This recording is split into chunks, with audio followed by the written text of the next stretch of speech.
Hello, and welcome to Good Grief, the podcast dedicated to demystifying and destigmatizing grief with compassion and humor. I'm Nikki. I'm an end-of-life doula and a grief coach in Columbus, Ohio. And today, guys, I am so excited to have my first guest for season 8 on the podcast, and she is a returning guest way back from the infancy years of Good Grief with Nikki, the Death Doula, back when I barely knew what I was doing, brand new to podcasting. I'm super excited to have back Jennifer from Your Grief Matters. Jennifer and I reconnected in 2025 towards the end of the year. We both went through quite a bit last year, and you'll hear all about it. I won't spoil all that, but we had some similar yet different losses in our lives. We've both been working hard at our businesses and doing wonderful things out in the world. So I'm super excited for you to hear from Jennifer again. So you will hear from her in just a moment here. And I have a very exciting announcement for all of my podcast listeners and to anybody out in the world. I'll be posting this on my website, newsletters, other places too. But I am starting a community online called the Good Grief Society. So you can connect with other people who might be listeners to the podcast. But this is a great soft landing place for those of you who might be experiencing any type of grief. And this does not have to be death loss. If you've been listening to my show for a while, you know that grief can mean so many different things to so many different people. So I'm going to have a fantastic community. We will have online community where you can go and chat with other members 24/7. I'll be having a beautiful grief circle once a month, a nice place where you can go and just be yourself and just exist with your grief in a supportive and beautiful environment. I will also be sending out things like journal prompts and other resources. I will have guest speakers for just the group. If you are interested in joining this beautiful membership-based program, please head over to nikkithedeathdoula.com/podcast. There's some information right there about what you will be receiving in this membership and get put on a wait list so that I will let you know as soon as everything is live and ready to go. I've built a lot of it out already. I'm still building. So now I just need people to fill those ranks. So I'd love to have you be there and support other people who might be experiencing loss or just chat with other fans of the show. This is a great place to do that. So again, nikkithedeathdoula.com/podcast, more info there. And lastly, and I promise I'm going to stop talking so you can hear my great interview with Jennifer. If you want to support this podcast, please head over to patreon.com/nikkithedeathdoula. All of the money I receive from my Patreon goes to me providing pro bono support within the community for those who might not be able to afford my services. I do have some pro bono clients I've been working with off and on. I would love to give them more support when and where I can, and that's where you come in. But that's not why you're here. Right now, you're here to listen to my amazing interview with my dear, beautiful friend Jennifer of Your Grief Matters. Hello, everybody. Welcome back and welcome to season 8 of my podcast. I am so excited to have back one of my very first guests on this show. And I'm just so excited to not just catch up, but to share our stories with you, which always feels weird to say. I'm excited to talk about something really sad, but Jennifer, I would take a moment, reintroduce yourself in case I have new listeners too. Introduce yourself for the first time. Tell us a little bit about you and where you are in the world and Your Grief Matters. Sure. Thank you. So Jennifer Landon, I'm located in Manchester, New Hampshire, and my adventure into this world of grief is not standard. So I'm a certified grief educator and coach. And most everybody that I've met that has, gotten into this world, they have experienced, the true depths of grief themselves and, are into it because they want to help others. Mm-hmm. That's not my case. So I hadn't experienced that same level of grief that so many others had.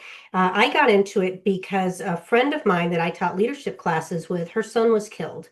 Captain Nicholas Peter Lasapio was a U.S. Marine, and his Osprey helicopter crashed in a California desert during a military training mission. And a couple of conversations that his mom, Sue, and I had, and I just learned, not too long ago that he called her Sue Berry, which, yeah, doesn't that it just gives you the sense of the kind of kid that he was, right? Yeah, And I never met him.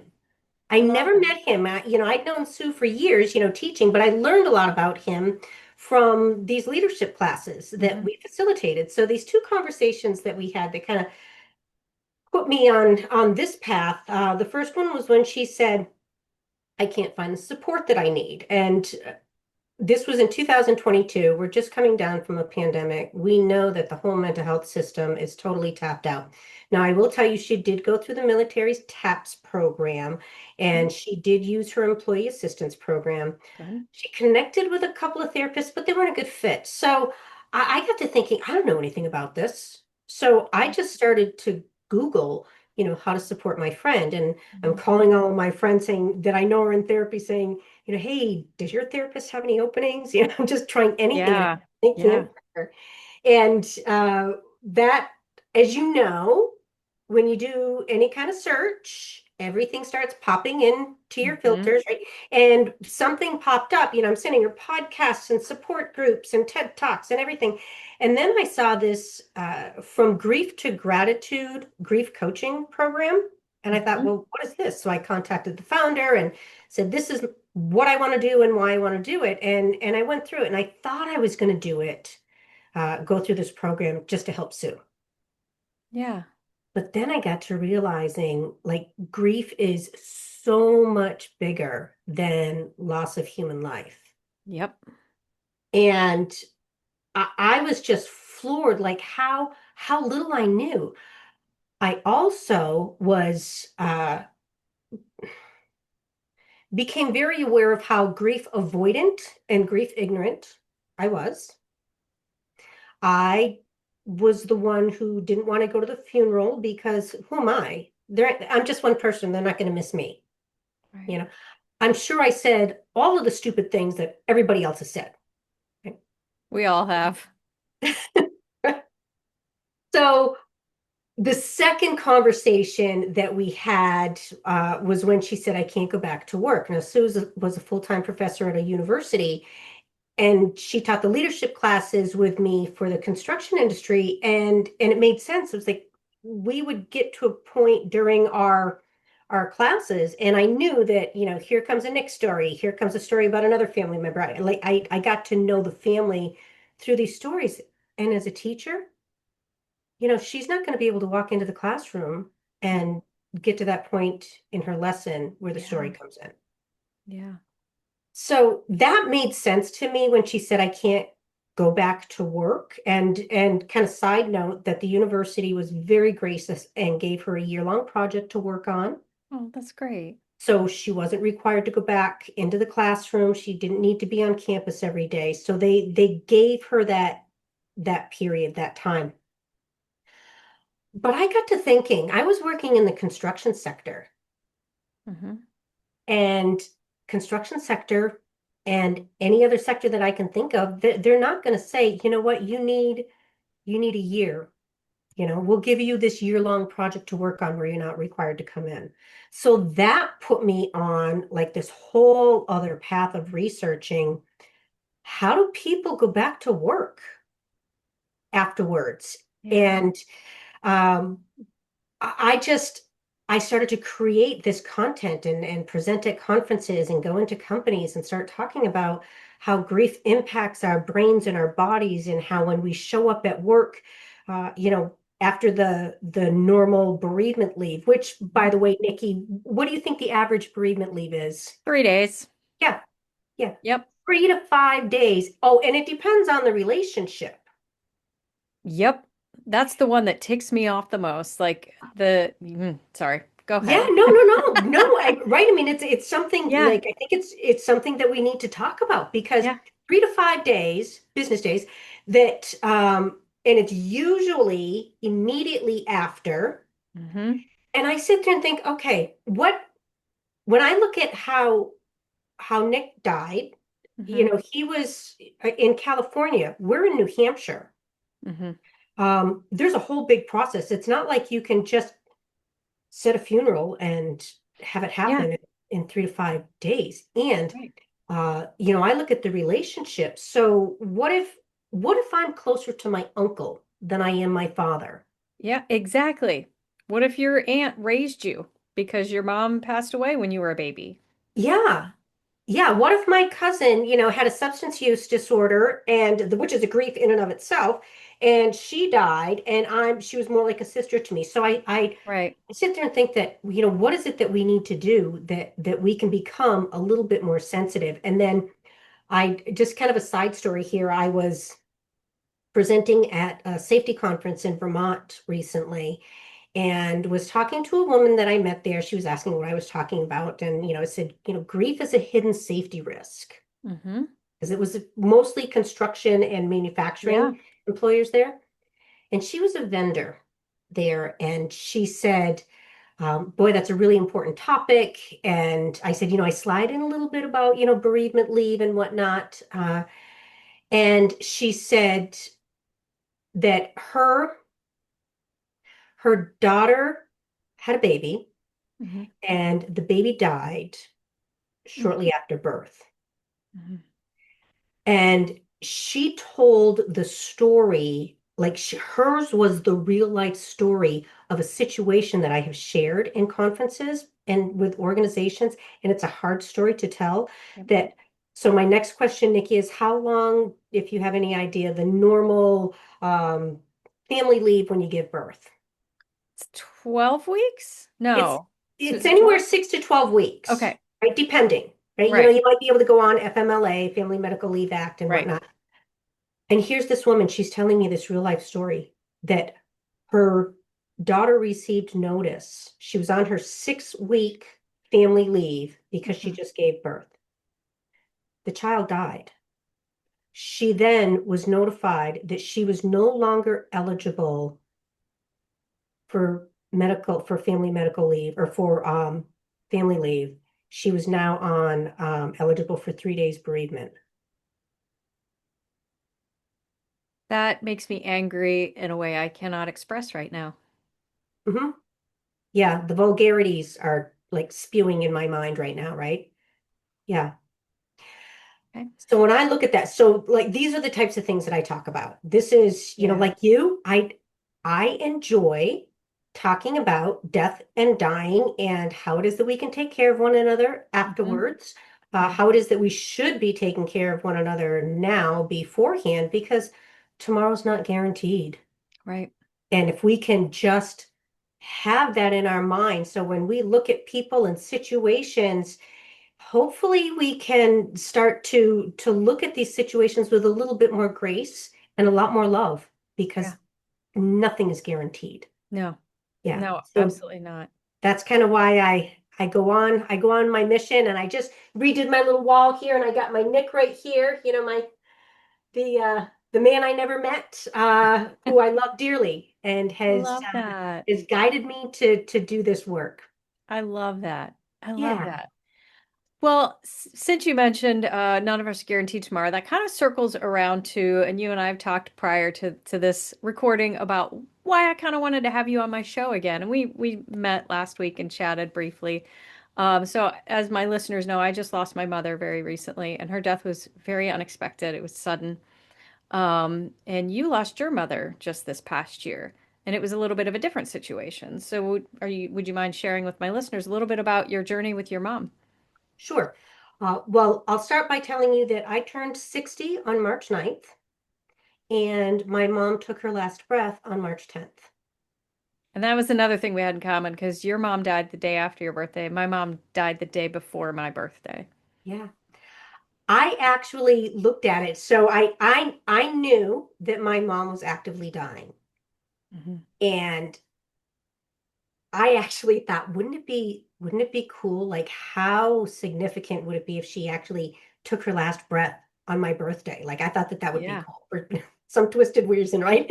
sure. Um, No, that so it's like a circle of life thing, right? Like she yeah, brought you into the world on that day and you took her, not took her out of the world, that yeah, sounds, but you were with her as she exited yeah, the world on that same yeah. day.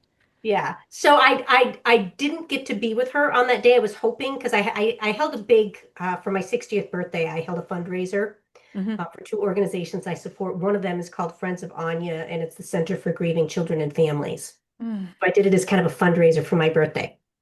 Um, So I knew I wasn't going to be able to be there on March 9th, and I had planned on driving. My mom lived in Vermont and about 2.5 hours away. So I planned on driving up on that Monday on March 10th and got the call that she had passed. Uh-huh. I really, really wanted to be with her when she took her last breath because I've never experienced that. Yeah. And I just wanted to. I knew it would be difficult, but Yeah. I wanted to experience that. So she had Alzheimer's.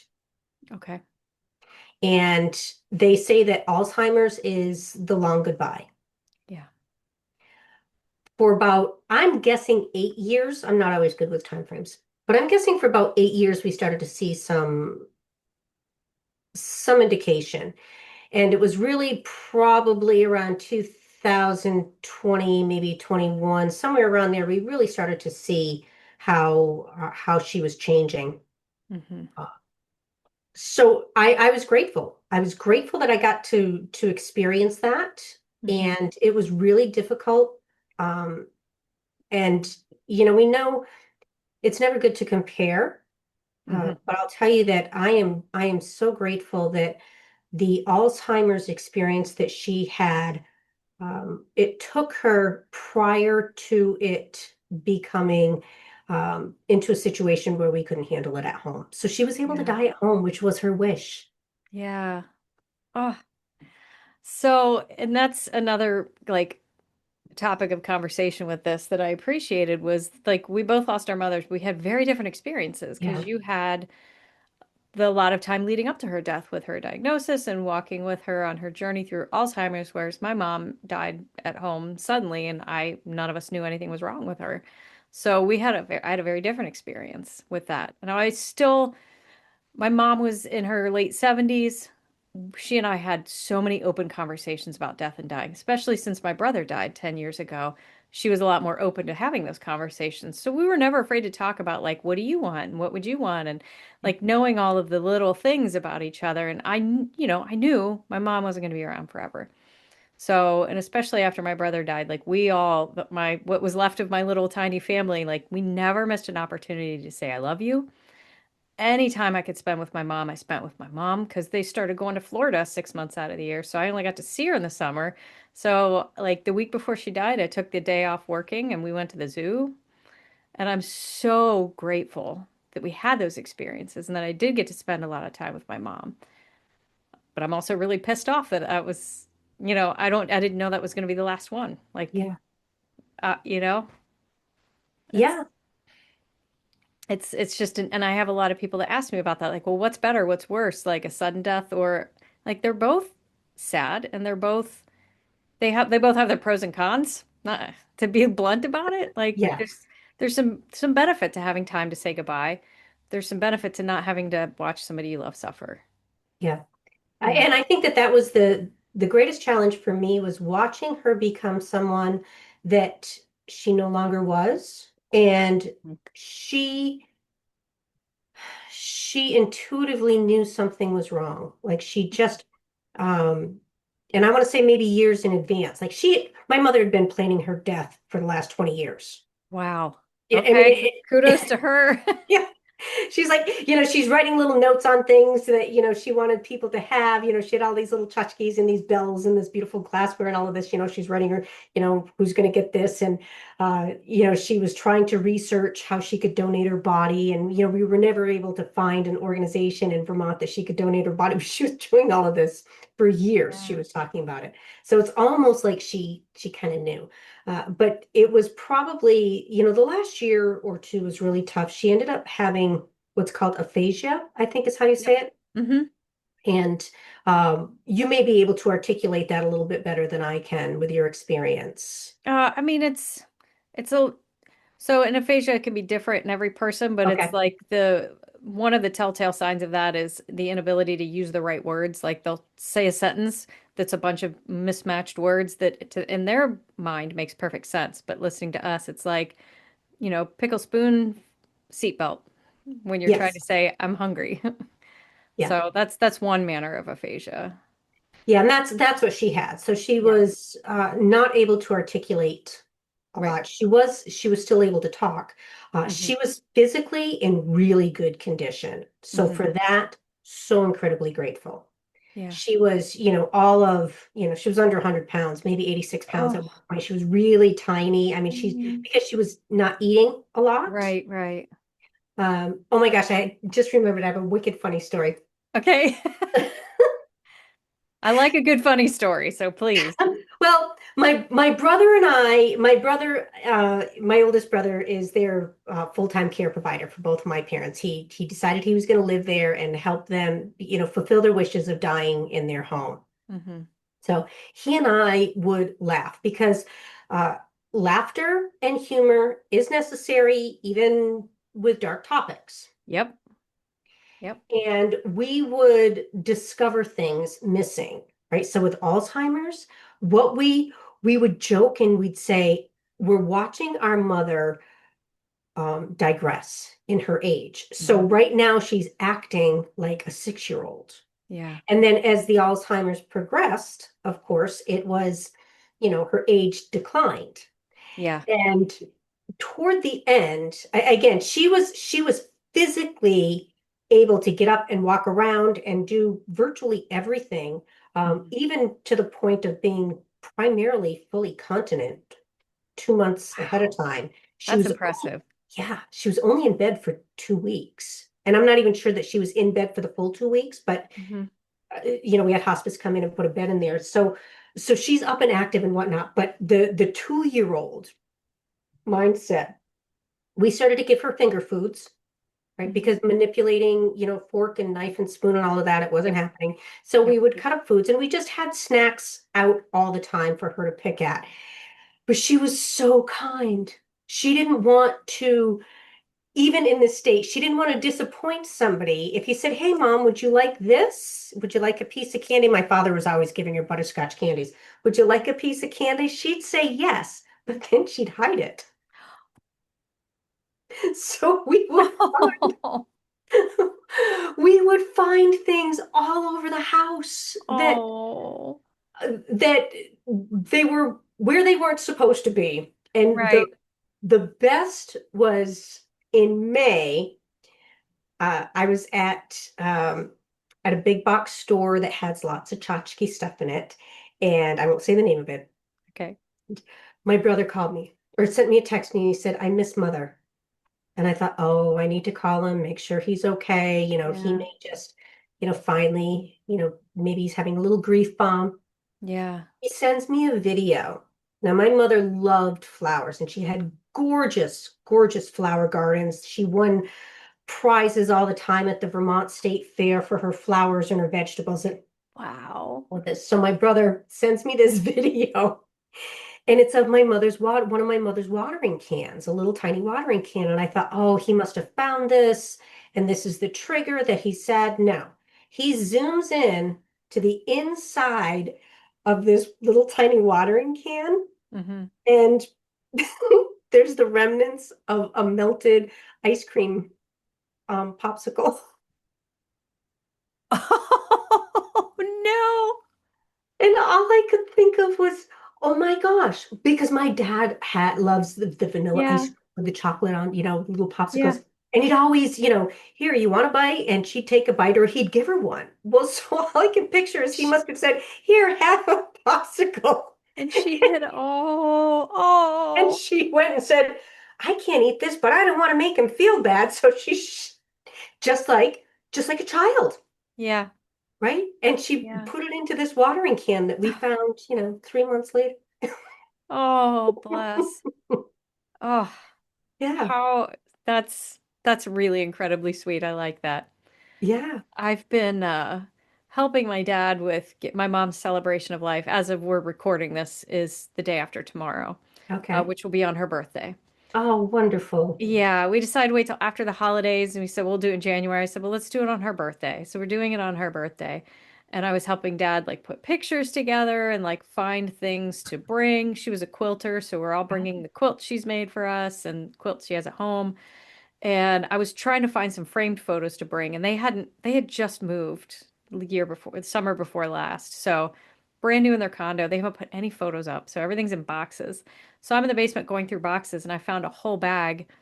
Like it was, I was looking for one thing in particular, and it was a framed poem that I wrote to my mom because I wanted to display that.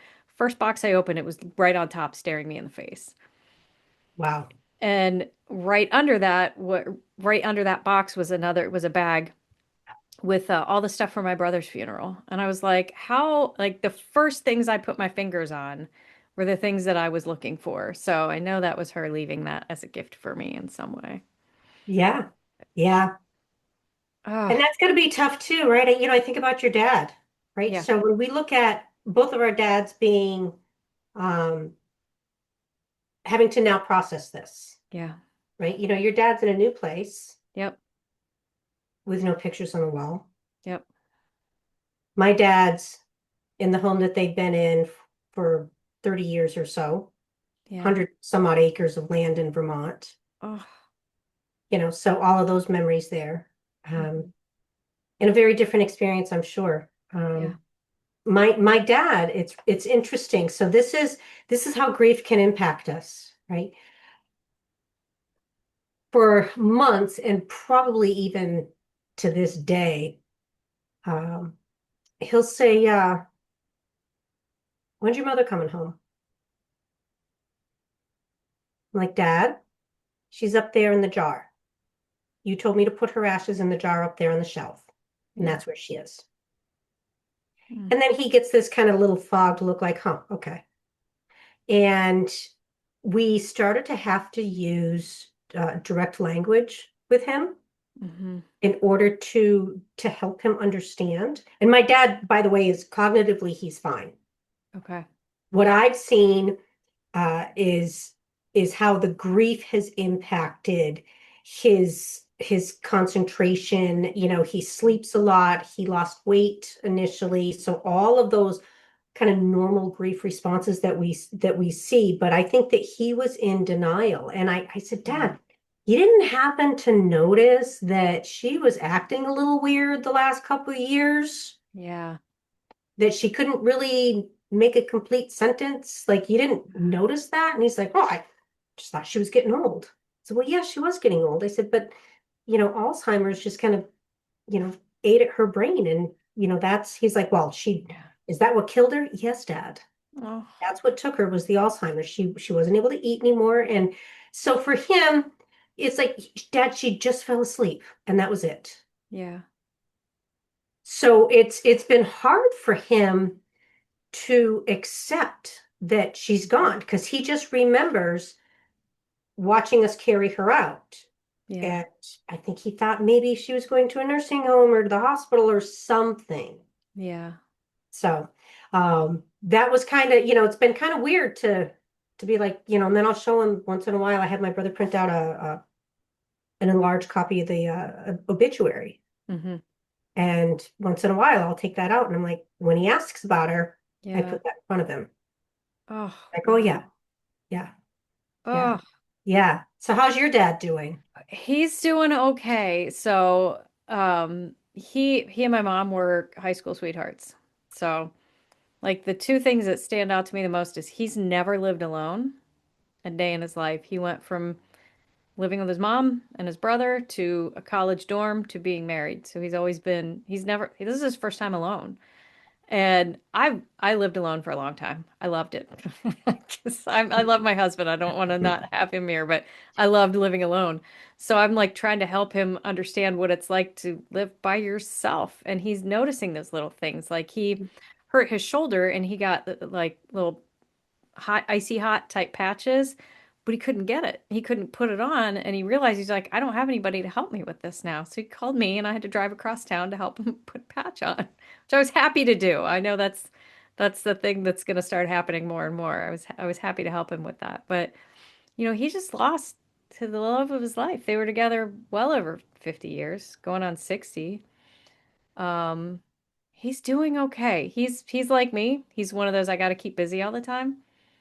So he's keeping himself busy with doing the things. And I'm like, keep in mind, Dad, there's going to be a day when there's nothing to do. And it's, that's when it's going to be really hard. Yeah. Um, That's when you're going to be forced to think. yeah. Yeah. But he and I and my husband were all present for mom's last breaths.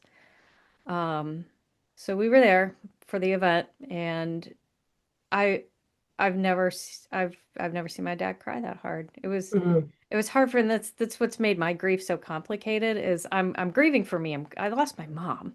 yeah. Like that's I had somebody tell me years ago, she's like, that's the death you never get past. You losing your mom. And I my mom and I were good friends, and I miss her every minute. I'm grieving the loss of my mom, but I'm watching my dad go through this, and it is utterly tearing me apart inside. Yeah.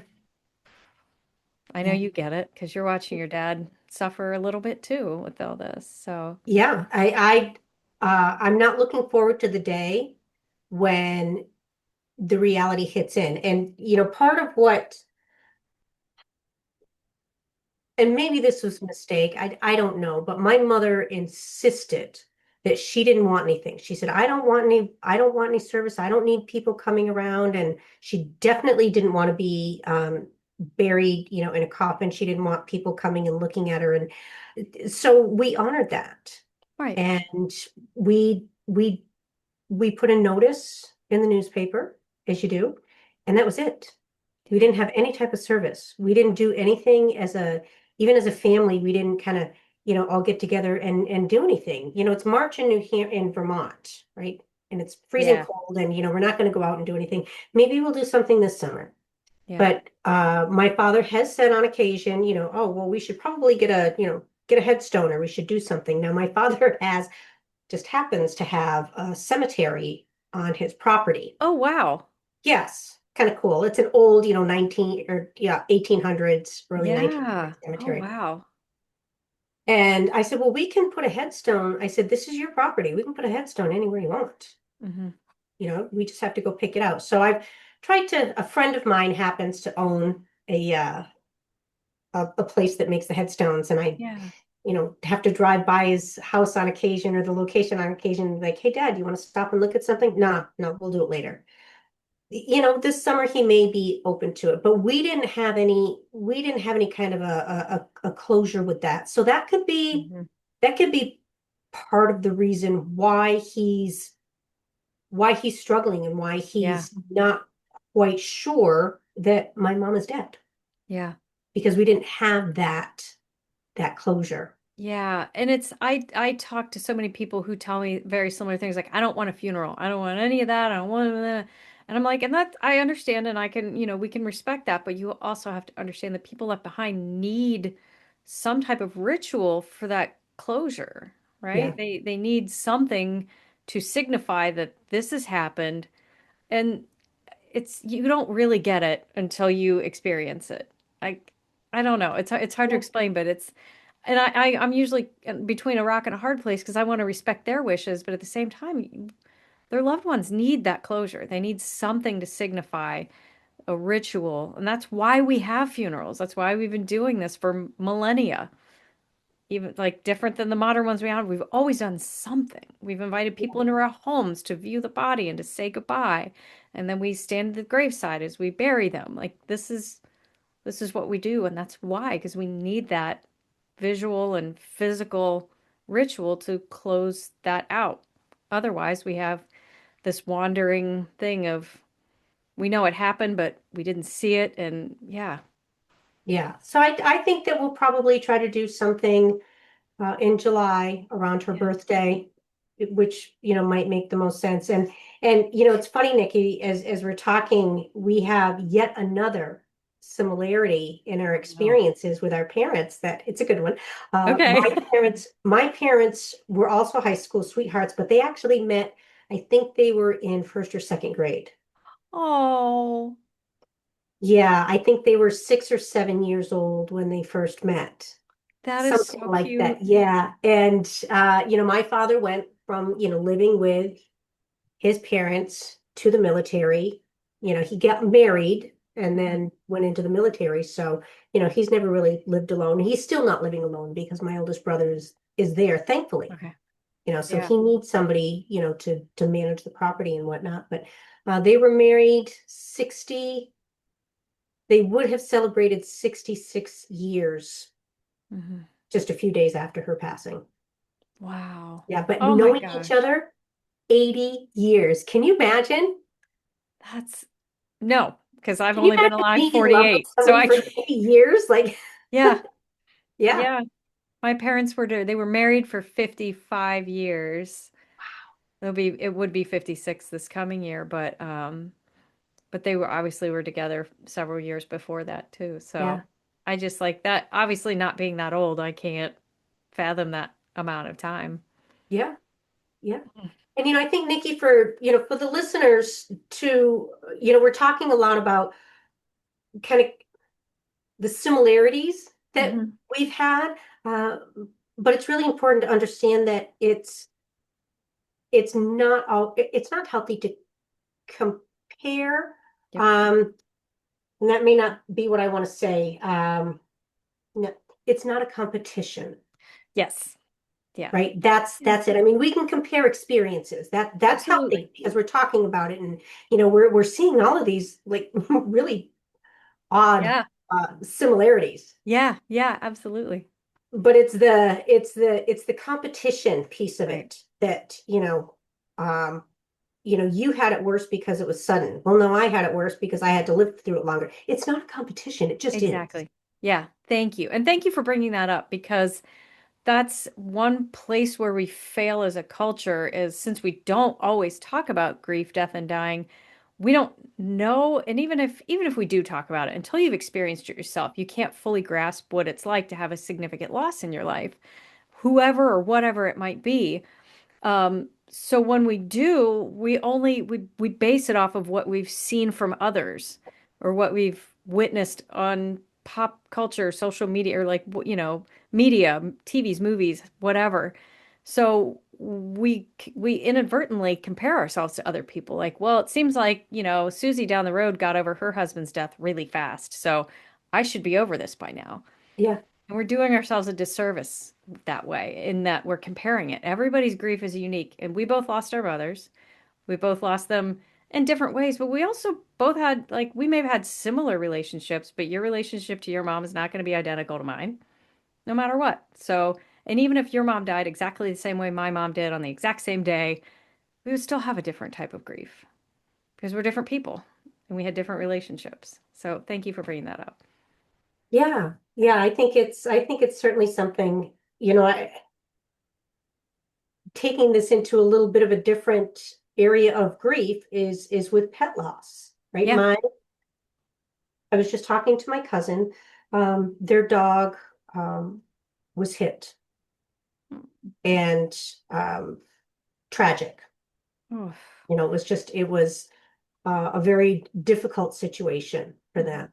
And I was talking to one of my cousins and saying, it's okay to feel whatever you feel because grief is grief, and it's healthy to know what you're feeling and to know that it's okay, and to know that the loss of your dog, the death of your dog in this tragic accident is valid. I said, and you're going to have people, I said, whatever people say, just put it aside. They're saying things because number one, they feel they need to say something. Yeah. And oftentimes it's the wrong thing, or it's going to offend you, or Hmm. it's whatever, it's going to piss you off. So I said, whatever they say, just take it with a grain of salt and just give Yep. them the grace because they don't know what to say. I said, Right. there will be somebody that might say, it's a dog. Yep. It's not Right. like you lost a sister. you Right. know it's it's a dog. You can always get another dog, and Yep. get another dog to help you with it. Like, people will give you their advice, Yeah. and just let it roll, Yeah. and Yeah. know that and it was great because he said what I always say, and it was perfect. He said, I like my dog more than I like some people. And I said, yeah, yeah, Yeah. That was my soul cat that I yeah, lost back in was that 2021, and she was my baby and my soul cat, and I liked her a whole lot better than I liked a lot of other people. So that her loss was really hard for me. So thank you for mentioning that. Yeah. And I love educating people on what we should be saying to those who are grieving and what we should not be saying. That's one of my most downloaded podcast episodes is what to say, what not to say. But people are still going to say the wrong thing. And but just recognize that it's coming from a place of heart. Unless they Yes. come up and like say something really awful to you and they're just being mean, that's a different story. But if they're trying really hard and they just want to make you feel better and they say something that's maybe not quite what you need to hear, smile and say thank you. Yeah. Yes. Yes. You And know, just, there's no need to make them feel bad about what they just said. Just so yeah, thank you. yeah, give them the grace because they don't know what to say. Not Right. we don't, right? I No, mean, you and no. I may say, the safest thing to say is I'm sorry. Yeah. And yet, I've had people, and you probably, have had this as well. It's like I am so tired of people telling me they're sorry. I don't Yep. want to hear it anymore. So, Yep. so there's, so I think the more we talk about it and the more we Yeah. understand, because it's not just um, educating the people about how to be with somebody who's grieving. We need to educate ourselves. Yeah. We need to know that we will grieve at some point in our lives. Yep. So, what is it that we need, and how is it that we can share that information? Yeah. And Yep. and to know that it can change on a moment's notice. I need to just stay focused and stay Yeah. busy and not think about it. And that's today. Hmm. Tomorrow, I may need to just sit on the couch and binge watch Netflix. Yeah. Yeah. Right after my mom had died, one of my part-time jobs, the my boss there took all my work and gave it to somebody else. It was like, you be with your family, you do what you need to do, you tell us when you're ready to start working again. And it was like, and they just gave all my work to somebody else. It was literally like 2 days later, I'm like, I need to work. So I called them, I'm like, give me my work back, please. They were like, no. I'm like, please, I just need to do something different for like a day because I was so tired of crying and listening to people tell me that how sorry. That was it. Like about day three, I was like, the next person that says I'm so sorry for your loss, I'm gonna lose my mind. But again, that's what we say. In that moment, I was so tired of hearing it, Yeah, you yeah. know? So, but also giving myself the grace of course I am. I've been hearing it a lot. They don't know that, whatever. So, Yes, yes. As far as they're concerned, it's the first time they've right, said it, right? right. So, and I And think it, that makes sense to self-advocate. So yeah. if you're kind of going back to work after 2 days, Hmm. that bereavement leave, it's almost always like Yeah. within, like if you got the 3 to 5 days, it's the 3 to 5 days afterwards, and it's consecutive days. I may not need that consecutive day. Right. I may need to go back to work for the first 2 days, Right. and then because I'm not going to be able to plan anything for a few days afterwards. Yeah. I was grateful that I was working part-time, so I kind of had to set my own schedule, and I did get a little bit of time, but some of it was way after. Yeah. Yeah. And like when my brother died, they told me I had bereavement leave. I took that whole week off. And but by about Thursday, I was like, I need to go to the office. This was prior to COVID, so we were still like in the office 5 days a week. I was like, I just need to leave my house. Yeah. So I called my boss. I'm like, am I allowed to come in for the day or at least a half day? I have got to get out of the house and I want to just do something that I'm not thinking of. And she was like, absolutely, come in, do what you need to do, and then please leave when you need to leave. Don't feel you have to say anything, just come and go as you want. And I was like, great. So I went in and worked like 3/4 of a day and it felt so good. And then I went home and yeah. And Yeah. that's where I think that self-advocating to Hmm. say that I need this. Hmm. And and for employers to understand that when somebody does come back in, that we have that presenteeism. I'm here Yeah. physically, you can see me, and yes, I'm typing on my typewriter. I'm sorry, my computer, listen to me. Hey, I had a typewriter. That's where I started. I took typing class in high school on a typewriter. Me too, double space, No, I still double space. Take that double space out of my cold hands. Oh my goodness. Yeah. But to know that, that you're going to have that presenteeism, you're going to Yeah. have that, you can see me, and yes, I'm working. My my production, my productivity may not be what it can be and what it should be. And Right. again, looking at some of these jobs where, in construction, we always think of people out in the field operating heavy equipment and power tools and, dangerous things like that. It's also the people in the office. If they're Right. doing bids, processing payroll, whatever the job title is and whatever the responsibilities are, because of the way that grief can impact the chemicals in our brain, Mm-hmm. we may not even know that we're not focused and that we're Right. making mistakes that Yeah. can be very costly. So I Right. think that when an employer knows that and they're a little bit more sensitive to it, they can help that person. I may need to go to work because I need to stay busy and I need to kind of do something, right? Right.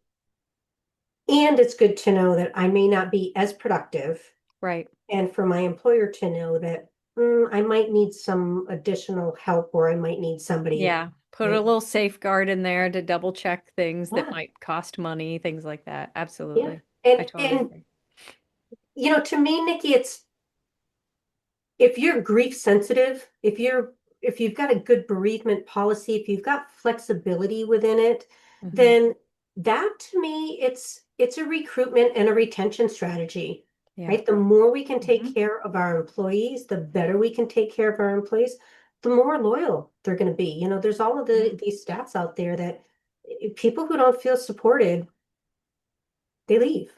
Yeah.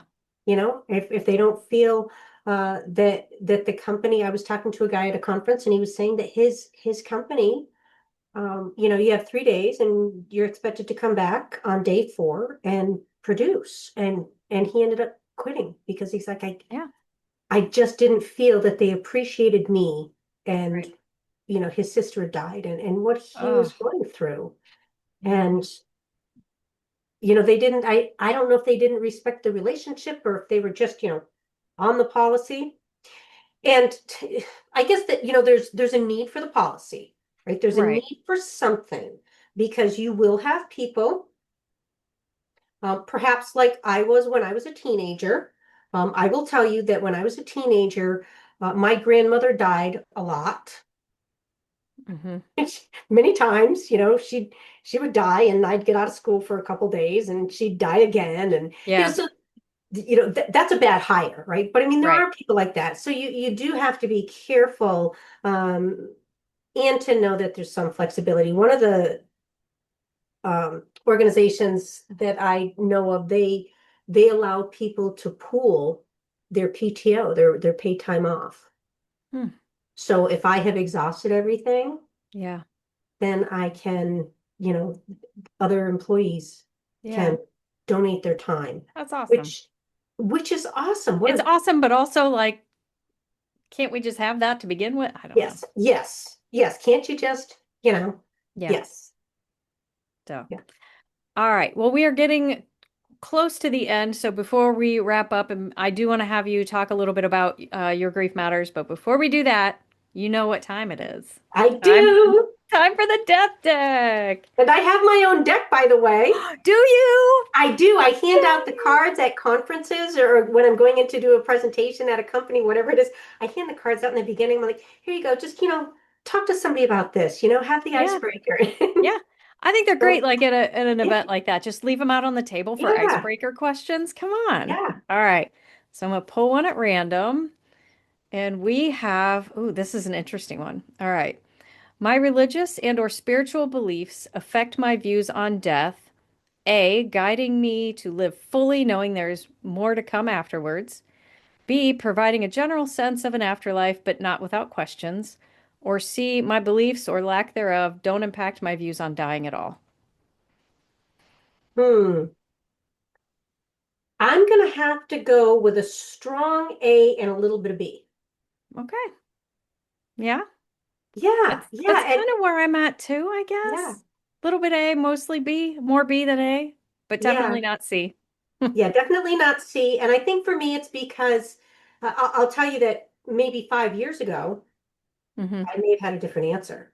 Yeah. Uh, but since I've come to have an understanding that A, we all die, And B, we don't know what happens afterwards. Hmm. Um, I just have an open mind. Like Yeah, I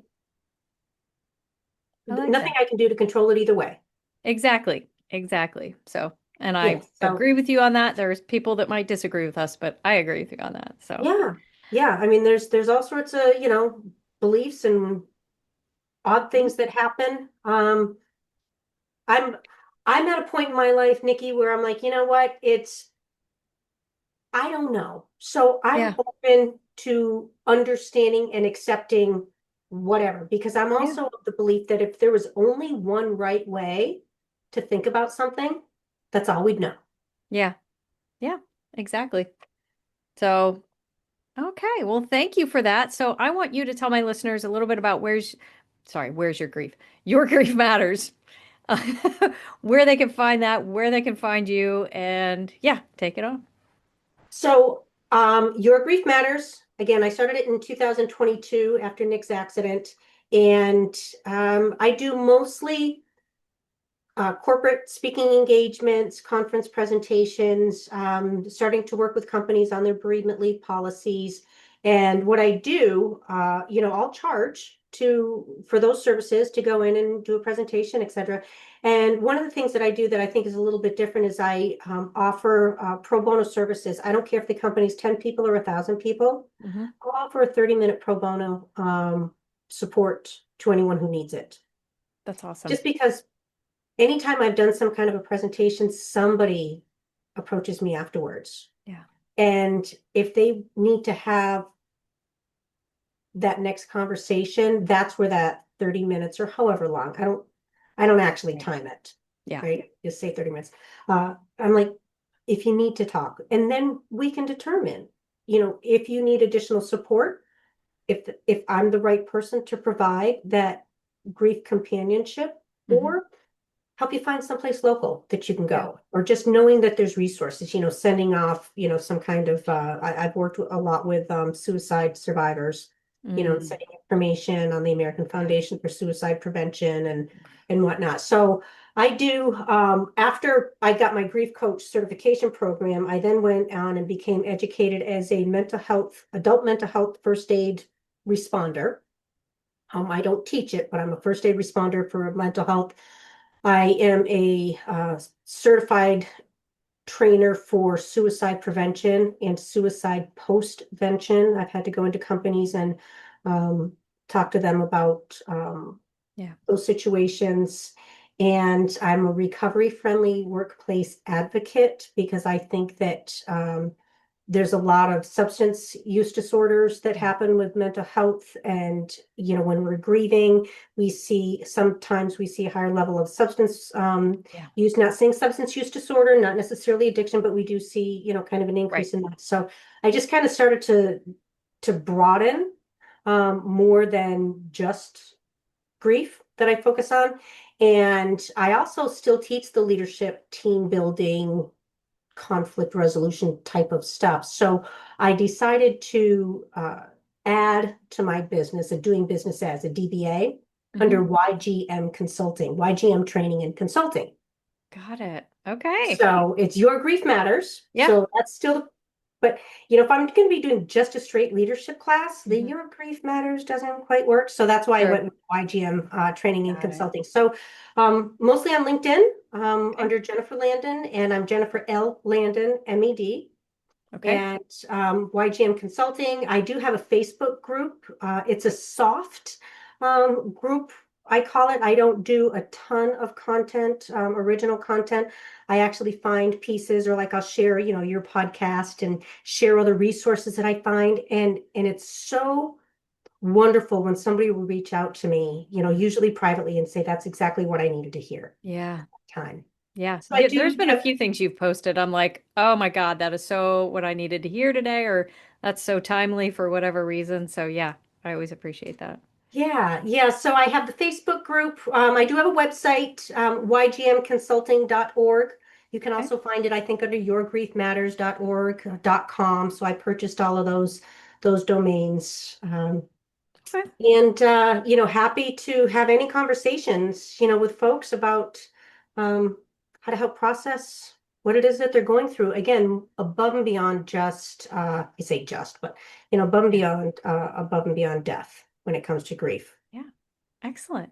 Well, Jennifer, thank you so much for being on my show again. It was so nice to chat with you.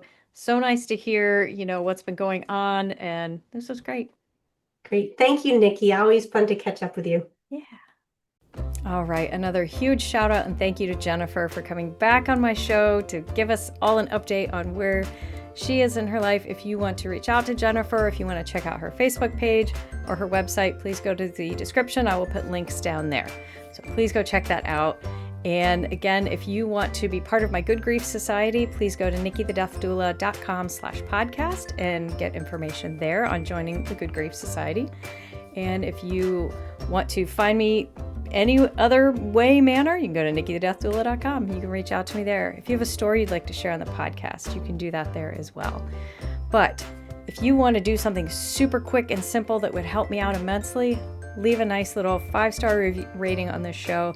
Write a review if you're on Apple Podcasts. Tell everybody how amazing I am. Now, tell us why you like the podcast. Tell us a little bit about it. That really helps boost me up in the algorithm so more people can find me and I can reach out to more people who might need to know that they are not alone.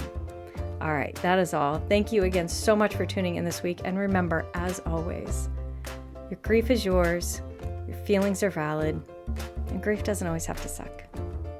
Good Grief with Nikki the Death Doula is produced by Nikki Smith of Nikki the Death Doula LLC in Columbus, Ohio. Nikki the Death Doula LLC is for consulting, education, emotional support, and guidance, and is no way considered a funeral establishment or licensed mental health establishment. Scripts, editing, sound design, literally everything with this podcast is done solely by Nikki Smith of Nikki the Death Doula LLC, with the exception of the music. The music is Cheery Monday by Kevin MacLeod. Licensing information can be found at filmmusic.io.